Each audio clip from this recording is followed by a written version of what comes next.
Hello guys, welcome to A plus Pratibha classes. आज हम बात करेंगे 27 अप्रैल 2026 के करंट अफेयर के बारे में। इससे पहले जो स्टूडेंट चैनल पर नए हैं उन्हें मैं बता दूं, हम यहाँ पर डेली करंट अफेयर की वीडियो डिस्कस करते हैं। डेली टू डेली हम करंट अफेयर कवर करते हैं। अगर आपको भी सरकारी नौकरी की तलाश है तो आपको पता ही होगा करंट अफेयर हमें पढ़ना पड़ेगा। क्या चीज़ है जो हमें अलग बनाती है, हम आपको PDF भी एकदम फ्री में प्रोवाइड करवाते हैं। जो स्टूडेंट नए हैं जिन्हें नहीं पता PDF कहाँ मिलेगी, तो PDF मिलेगी आपको कमेंट सेक्शन में, और वीडियो के डिस्क्रिप्शन बॉक्स में भी मैं लिंक डाल दूंगी। आप कहीं से भी डाउनलोड कर सकते हैं। इसके लिए ना ही आपको टेलीग्राम ओपन करना है, ना ही कुछ और, सीधी PDF आपकी डाउनलोड हो जाएगी। तो चलिए बिना टाइम वेस्ट की वीडियो को स्टार्ट करते हैं। हमारा पहला क्वेश्चन है, फर्स्ट क्वेश्चन है, गौ माता को राष्ट्र माता घोषित करने के लिए गो सम्मान आह्वान अभियान कब आयोजित किया जा रहा है? ए 25 अप्रैल 2026, बी 26 अप्रैल 2026, सी 27 अप्रैल 2026, डी 28 अप्रैल 2026। तो हमारा सही जवाब है सी, और सी में क्या है, 27 अप्रैल 2026। ये हमारा सही जवाब होगा, 27 अप्रैल 2026। तो गौ माता को राष्ट्र माता घोषित करने के लिए गो सम्मान आह्वान अभियान आयोजित किया जाएगा। थोड़ी सी व्याख्या देखते हैं ताकि क्वेश्चन हमें ऐसे याद हो जाए कि हम उसको कभी भूल ही ना पाए। आयोजन तिथि देखिए, यह ऐतिहासिक अभियान 27 अप्रैल 2026 को देश भर में आयोजित किया जा रहा है। इस अभियान का प्राथमिक लक्ष्य गौ माता को भारत की राष्ट्रमाता घोषित करवाना, गो हत्या पर पूर्ण प्रतिबंध लगाना और एक अलग गो सेवा मंत्रालय गठन की मांग करना भी है। नेक्स्ट आगे बढ़ते हैं अगले क्वेश्चन की तरफ। क्वेश्चन नंबर 2, वर्ष 2026 में मोहिनी एकादशी किस तिथि को मनाई जाएगी? तो वर्ष 2026 में मोहिनी एकादशी कब मनाई जाएगी? 25 अप्रैल, 27 अप्रैल, 29 अप्रैल, 30 अप्रैल। तो हमारा सही जवाब है बी, और बी में क्या है, 27 अप्रैल। एकादशी की तिथि प्रारंभ कब होगी? 26 अप्रैल 2026 को शाम 6 बजे, और एकादशी तिथि का समापन है 27 अप्रैल 2026 को शाम 6:15 पर। आई होप ये चीज़ें आपको समझ आ रही होंगी। नेक्स्ट आगे बढ़ते हैं, और अगर समझ में नहीं आ रही हैं तो एक बार में तो 2-3 बार वीडियो को देख लेना, सारे क्वेश्चन आपको अच्छे से क्लियर हो जाएंगे। तो 3 नंबर देखिए, हाल ही में अप्रैल 2026 के अंतिम सप्ताह है, तो हाल ही में अंतर्राष्ट्रीय बीज दिवस के आसपास चर्चा में रही किस प्रजाति को IUCN ग्रीन स्टेटस में रखा गया है? ए बाघ, बी घड़ियाल, सी एक सींग वाला गेंडा, डी है एशियाई शेर। तो हमारा सही जवाब क्या रहेगा? बी, और ऑप्शन बी में क्या है, कौन सा जानवर है, कौन सा? तो घड़ियाल। तो अंतर्राष्ट्रीय बीज दिवस के आसपास चर्चा में रही है जो प्रजाति है IUCN ग्रीन स्टेटस, तो घड़ियाल को रखा गया है। घड़ियाल को IUCN green status critically depleted के रूप में रखा गया है। क्यों? जो इसके संरक्षण की आवश्यकता और पूर्ववर्ती आवासों में इसके पुनर्स्थापन की चुनौती को दर्शाता है। नेक्स्ट आगे बढ़ते हैं क्वेश्चन नंबर 4 की तरफ। 4 है, अप्रैल 2026 को भारत की लगभग कितनी तहसीलों में गो सम्मान अभियान के तहत प्रार्थना पत्र सौंपे जा रहे हैं? किसकी रक्षा के लिए? गायों की रक्षा के लिए। लगभग कितनी तहसीलों में गो सम्मान अभियान के तहत जो प्रार्थना पत्र है वो सौंपे जा रहे हैं? ए 1000, बी 3000, सी 5400, डी 7000। तो 5400 तहसीलों में गो सम्मान प्रार्थना पत्र सौंपे जा रहे हैं। एक साथ उठेंगी 5400 तहसीलों से आवाज़।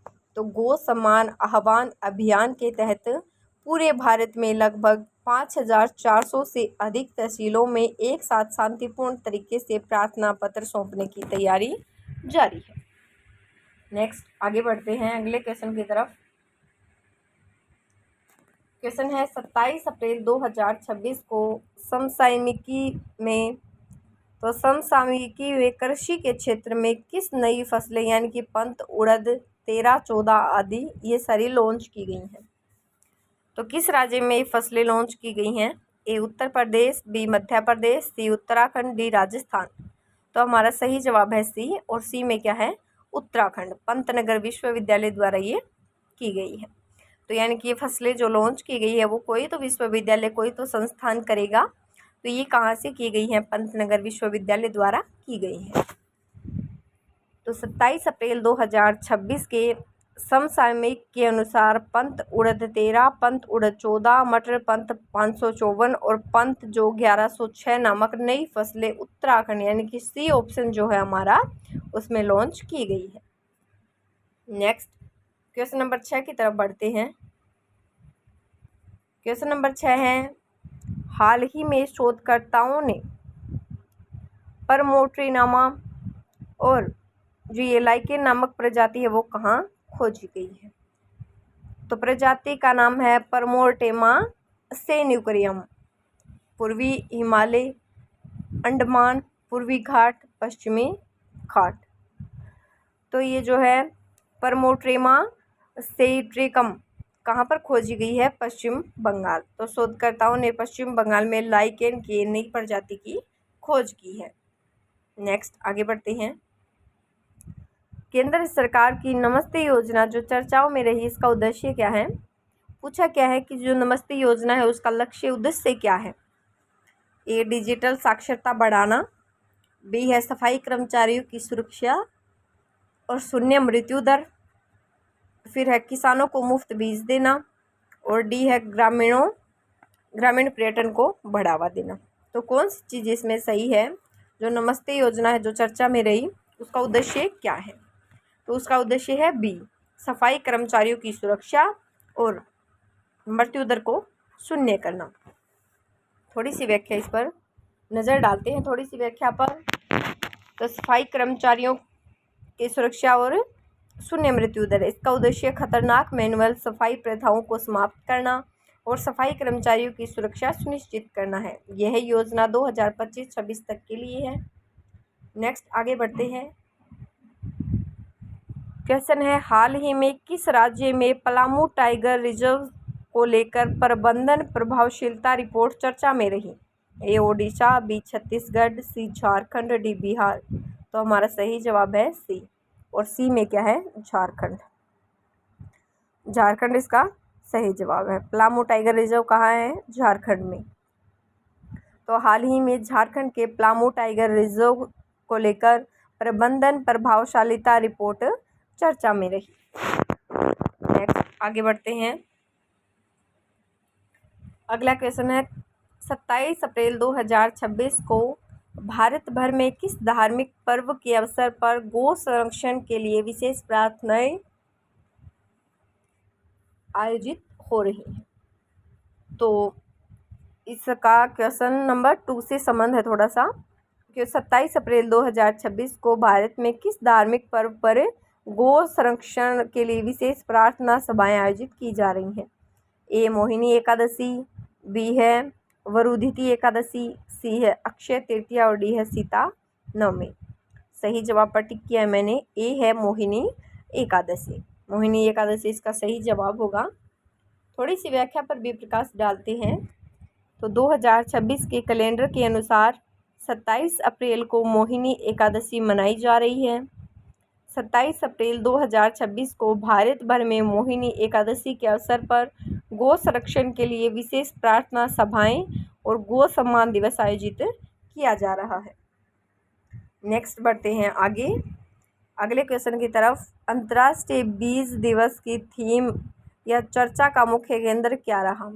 तो बीज दिवस की थीम क्या थी? ए शहरी खेती, बी जलवायु प्रतिरोधी स्थानीय बीज, सी डिजिटल बीज बैंक, डी है जैविक उर्वरक। तो सही जवाब क्या रहेगा? बी। बी में क्या है? जलवायु प्रतिरोधी स्थानीय बीज। व्याख्या क्या है इसकी? 26 अप्रैल को मनाए गए इस दिवस पर जलवायु परिवर्तन से निपटने में स्थानीय बीजों की भूमिका पर जोर दिया गया है।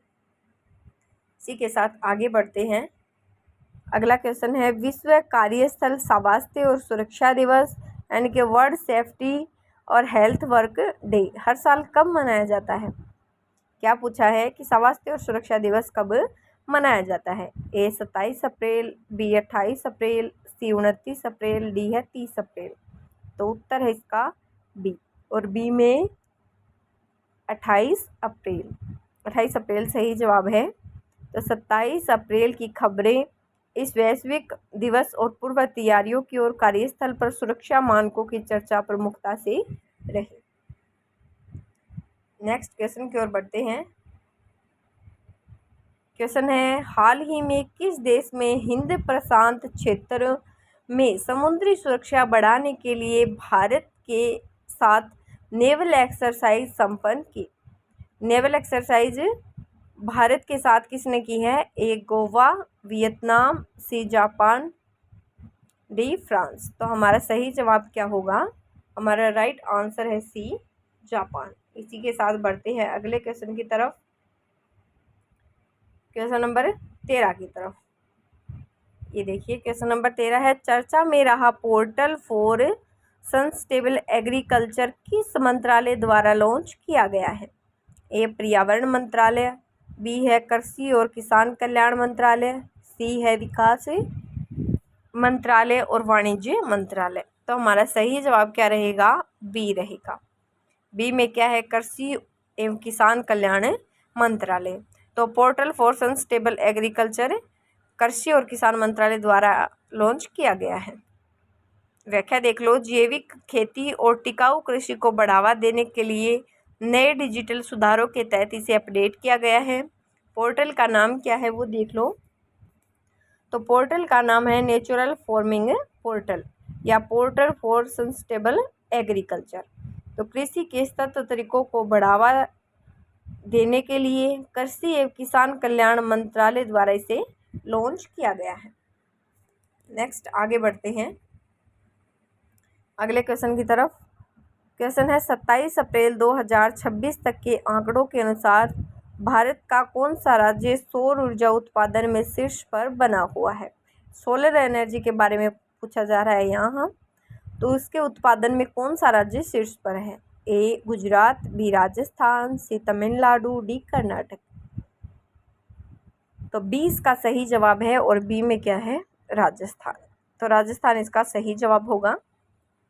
थोड़ी सी व्याख्या है एक लाइन की सिर्फ। तो राजस्थान ने अपनी नई सौर नीति के माध्यम से स्थापित क्षमता में अपनी बढ़त बरकरार रखी है। नेक्स्ट आगे बढ़ते हैं क्वेश्चन नंबर 15 की तरफ। क्वेश्चन नंबर 15 है हाल ही में G7 देशों की पर्यावरण मंत्रियों की बैठक किस मुद्दे पर आम सहमति बनी है? क्वेश्चन क्या है कि हाल ही में G7 देशों की पर्यावरण मंत्रियों की बैठक में किस मुद्दे पर आम सहमति बनी है?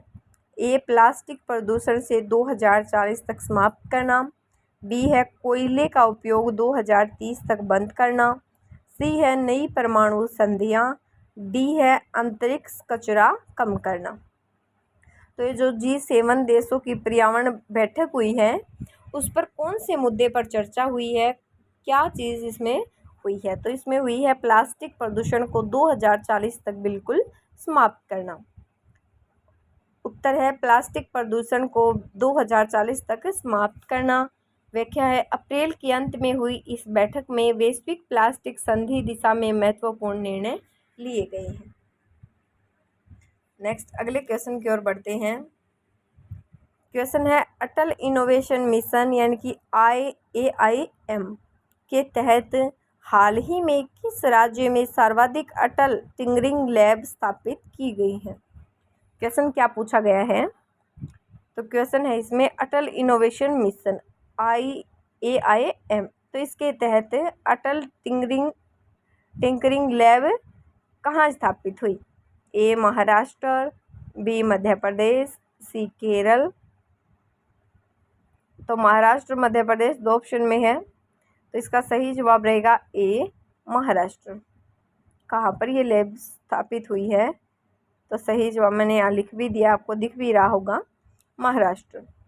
थोड़ी सी व्याख्या पर चर्चा करते हैं। तो अटल इनोवेशन मिशन IAIM के तहत महाराष्ट्र में सर्वाधिक अटल टिंकरिंग लैब स्थापित की गई हैं। हालिया डेटा के अनुसार महाराष्ट्र में 1000 से अधिक यानी कि लगभग 1033 अटल टिंकरिंग लैब के साथ शीर्ष पर है। इसके बाद तमिलनाडु और उत्तर प्रदेश का स्थान आता है। सबसे पहला स्थान किसका आएगा? महाराष्ट्र का आएगा। उसके बाद आता है तमिलनाडु और उत्तर प्रदेश का। तो नेक्स्ट आगे बढ़ते हैं अगले क्वेश्चन की तरफ। 17 नंबर क्वेश्चन है। 21 से 27 अप्रैल 2026 तक भारत और किस पड़ोसी देश के बीच समुद्री सुरक्षा बढ़ाने के लिए नौसैनिक अभ्यास आयोजित किया गया?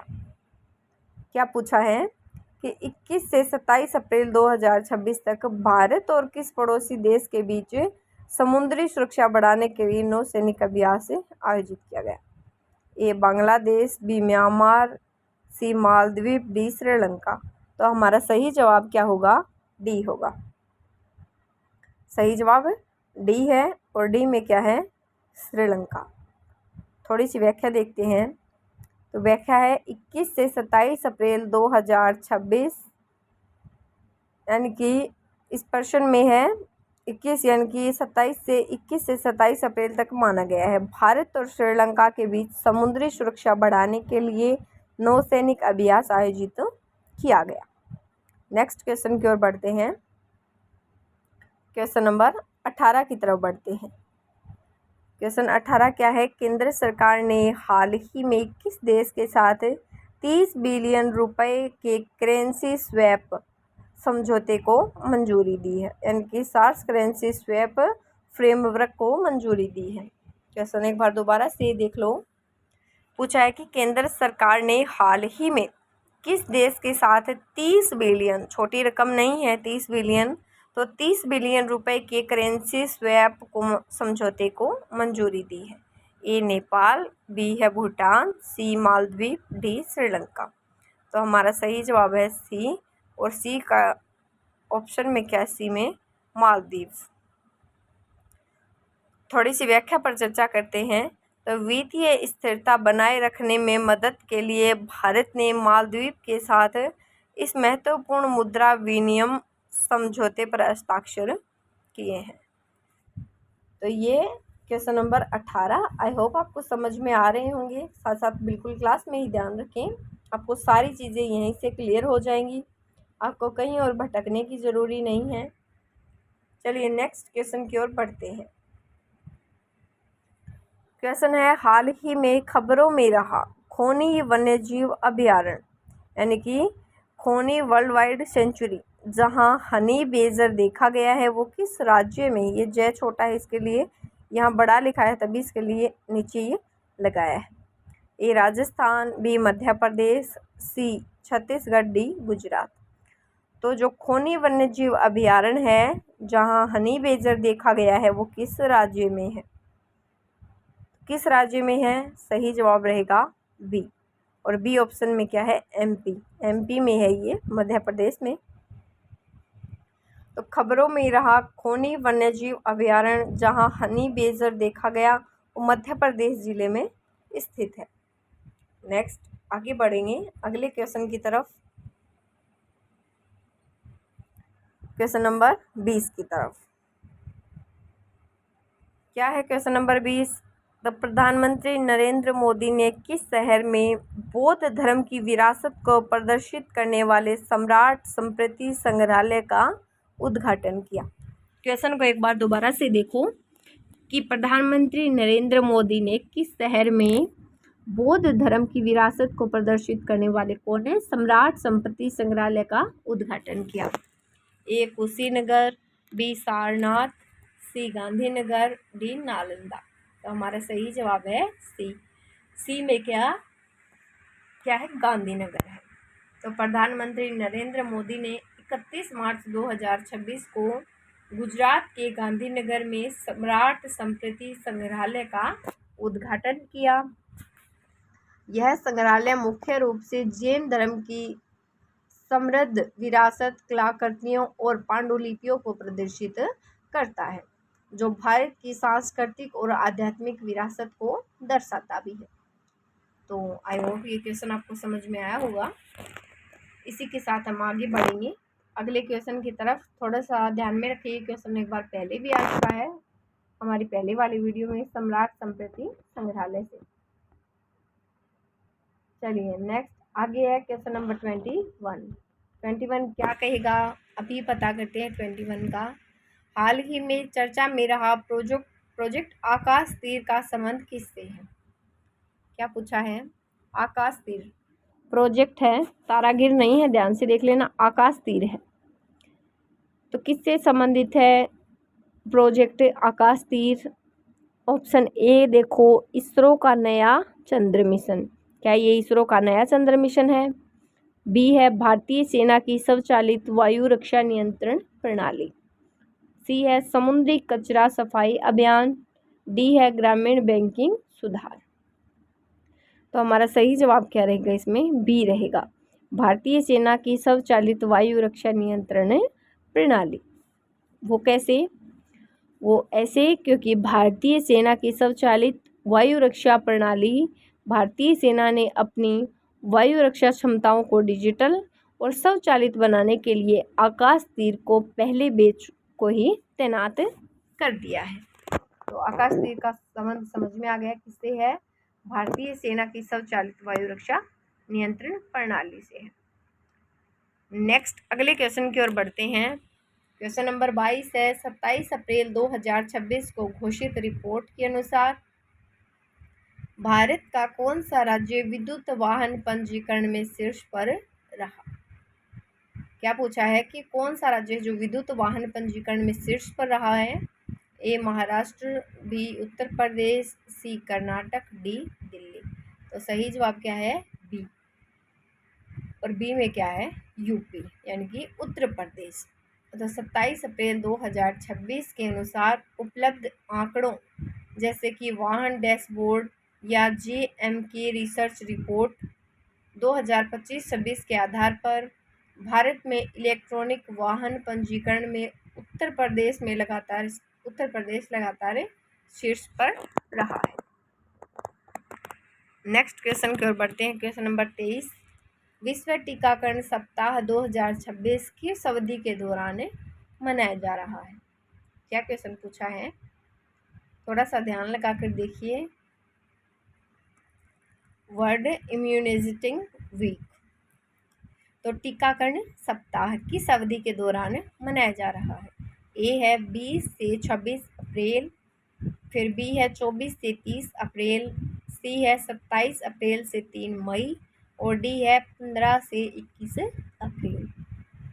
तो विश्व टीकाकरण सप्ताह किस अवधि के दौरान मनाया जा रहा है? 24 से 30 अप्रैल के दौरान। व्याख्या है, अप्रैल के अंतिम सप्ताह को विश्व स्तर पर टीकाकरण के महत्व को बढ़ावा देने के लिए ये मनाया जाता है। इसी के साथ आगे बढ़ेंगे अगले क्वेश्चन की तरफ। आई होप ये चीज़ें आपको समझ में आ रही होंगी। देखिए बिल्कुल भी हार्ड नहीं है, साथ साथ आपको सारी क्वेश्चन बताए जा रही हैं, व्याख्या उनकी बताई जा रही है, तो सारी चीज़ें यहीं पर क्लियर कर लीजिए। आपको एकदम फ्री PDF भी मिल रही है और करंट अफेयर आपको एकदम फ्री में समझाई भी जा रही है। तो चलिए अगले क्वेश्चन की ओर। हाल ही में चर्चा में रहे आंध्र प्रदेश पुनर्गठन अधिनियम 2026 के तहत शहर को आंध्र प्रदेश की एकमात्र राजधानी घोषित किया। तो कौन सा शहर था वो ऐसा जो आंध्र प्रदेश की एकमात्र राजधानी घोषित किया गया? ए विशाखापट्टनम, बी कुर्नूल, सी अमरावती, डी तिरुपति। तो उत्तर व्याख्या नहीं दी है इसमें क्योंकि व्याख्या वाला इतना खास था नहीं अमरावती, क्योंकि सारी चीज़ जो थी वो क्वेश्चन में ही क्लियर हो गई कि चर्चा में रहा जो आंध्र प्रदेश है पुनर्गठन संशोधन अधिनियम 2026। तो 2026 के तहत किस को आंध्र प्रदेश की एकमात्र राजधानी घोषित किया? तो अमरावती है आंध्र प्रदेश की राजधानी। तो नेक्स्ट आगे बढ़ते हैं। अगला क्वेश्चन क्या है कि लोरियस वर्ल्ड स्पोर्ट्स अवार्ड 2026 दोबारा से देख लो। लोरियस वर्ल्ड स्पोर्ट्स अवार्ड 2026 में स्पोर्ट्समैन ऑफ द ईयर का खिताब किसे मिला है? A Lionel Messi, B Carlos Alcaraz, C Max Verstappen, D है एर्लिंग हॉलैंड। तो लोरियस वर्ल्ड स्पोर्ट्स अवार्ड 2026 में स्पोर्ट्समैन ऑफ द ईयर का खिताब किसे मिला है? तो हमारा बिल्कुल सही जवाब क्या होगा? बी। और बी में क्या है? Carlos Alcaraz. तो कार्लोस अल्काराज है, उन्हें स्पोर्ट्स ऑफ द ईयर 2025 का अवार्ड मिला। थोड़ी सी व्याख्या देखते हैं इसकी। तो व्याख्या है, लोरियस वर्ल्ड स्पोर्ट्स अवार्ड 2026 जो अप्रैल 2026 में मैड्रिड में आयोजित हुए में स्पोर्ट्समैन ऑफ द ईयर का खिताब टेनिस खिलाड़ी कार्लोस अल्काराज को मिला है। नेक्स्ट आगे बढ़ते हैं अगले क्वेश्चन की तरफ। तो आगे हम बात करने वाले हैं कि कौन कौन सी घटनाएं हुई हैं, कौन कौन से निधन हुए हैं। तो सबसे पहले हम बात करेंगे जन्म की। तो ये देखिए, ये जन्म है, ये निधन है। पहले सबसे पहले देखिए हम बात करेंगे कि किस किस का जन्म कब कब हुआ है। यानी कि तारीख तो 27 अप्रैल ही रहेगी, सन चेंज होगी। जो इम्पोर्टेंट है सिर्फ वही मैंने नोट किए हैं, बाकी की चीज़ें नहीं की हैं। तो ये आने वाले हैं एग्ज़ाम में, यानी कि पूछे भी जा चुके हैं और आगे भी पूछे जाएंगे। तो बात करते हैं 27 अप्रैल को किन किन महान हस्तियों का जन्म हुआ। सबसे पहले हम मुमताज़ महल मुग़ल बादशाह शाहजहां की बेगम मुमताज़ महल का जन्म 27 अप्रैल 1593 को हुआ था। कब हुआ था? 27 अप्रैल 1593। नेक्स्ट है जोहरा सहगल। तो भारतीय सिनेमा और रंगमंच की दिग्गज अभिनेत्री जोहरा सहगल का जन्म 27 अप्रैल 1912 को हुआ था। नेक्स्ट है ए आर मुरुगदास। तो ए आर मुरुगदास का जन्म कब हुआ था? देखिए, प्रसिद्ध भारतीय फिल्म निर्देशक और पटकथा लेखक ए आर मुरुगदास का जन्म 27 अप्रैल 1978 को हुआ था। कब हुआ था? 27 अप्रैल 1978। नेक्स्ट है पी सदाशिवम। तो पी सदाशिवम कौन थे और इनका जन्म कब हुआ? अभी देखते हैं। तो भारत के 40वें मुख्य न्यायाधीश पी सदाशिवम का जन्म 27 अप्रैल 1949 को हुआ था। नेक्स्ट आगे बढ़ते हैं, बात करने वाले हैं कि 27 अप्रैल को प्रमुख कौन कौन से निधन हुए। तो 27 अप्रैल को निधन होने वाले देखते हैं। ये देखिए, यहाँ से थोड़ा सा हटा दे रही हूँ। चलिए बात करते हैं आगे। 27 अप्रैल की तारीख है।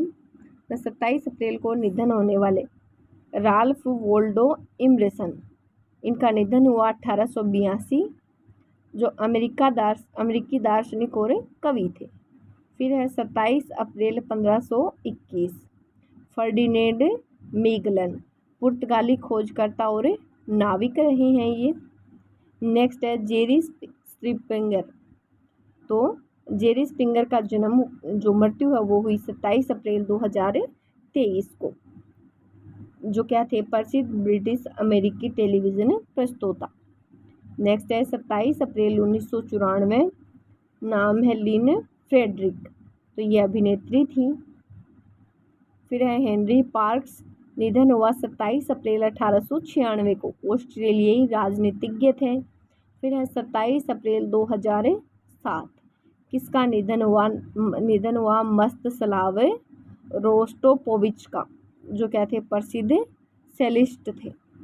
नेक्स्ट आगे बढ़ते हैं और आगे बात करते हैं 27 अप्रैल के दिन कौन कौन सी महत्वपूर्ण ऐतिहासिक घटनाएं देश में हुई हैं।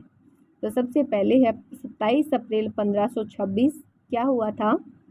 अभी देखते हैं। मुग़ल शासक बाबर ने इब्राहिम लोदी को हराकर दिल्ली के तख्तोताज पर कब्जा किया और मुग़ल साम्राज्य की नींव रखी। नेक्स्ट है 27 अप्रैल 1606, तो बादशाह जहांगीर ने अपने बागी पुत्र शहजादा खुसरो को गिरफ्तार किया। फिर है 27 अप्रैल 1748 क्या हुआ, मुगल बादशाह मोहम्मद शाह का निधन हुआ था। नेक्स्ट घटना है 27 अप्रैल 1912 की। तो 27 अप्रैल 1912 प्रसिद्ध अभिनेत्री और डांसर जोहरा सहगल का जन्म हुआ। फिर है 27 अप्रैल 1954 भारत में पहली बार टेलीविज़न सेवा शुरू की गई। नेक्स्ट आगे बढ़ते हैं नेक्स्ट घटनाओं की तरफ। तो घटना है 27 अप्रैल 1960 नेशनल डिफेंस कॉलेज की स्थापना की गई। फिर है 27 अप्रैल 1999 यूनेस्को ने कोरियाई गायक के नाम पर अरिरंग पुरस्कार की घोषणा की।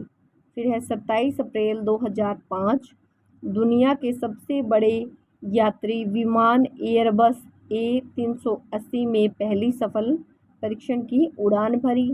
फिर है 27 अप्रैल 2008 राजस्थान सरकार ने प्रत्येक नागरिक को चिकित्सा सुविधा देने का